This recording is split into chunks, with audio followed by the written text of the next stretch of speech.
อะไรนะ เอาใหม่ได้หนึ่งยังหนึ่ง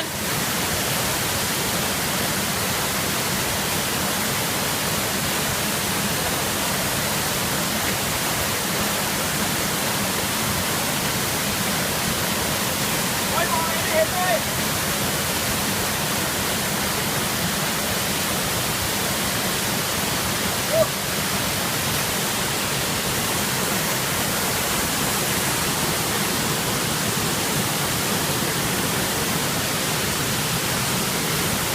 กระโดดลงดิ ไม่ได้เดี๋ยวแว่นหล่น ก็จับแว่นถือแว่นกระโดดไปดิ เดี๋ยวแว่นหล่นแล้วหาไม่เจอ ก็นี่ไงแจงก็จับแว่นมือหนึ่งดิ หา จับแว่นแล้วก็ มองไม่เห็น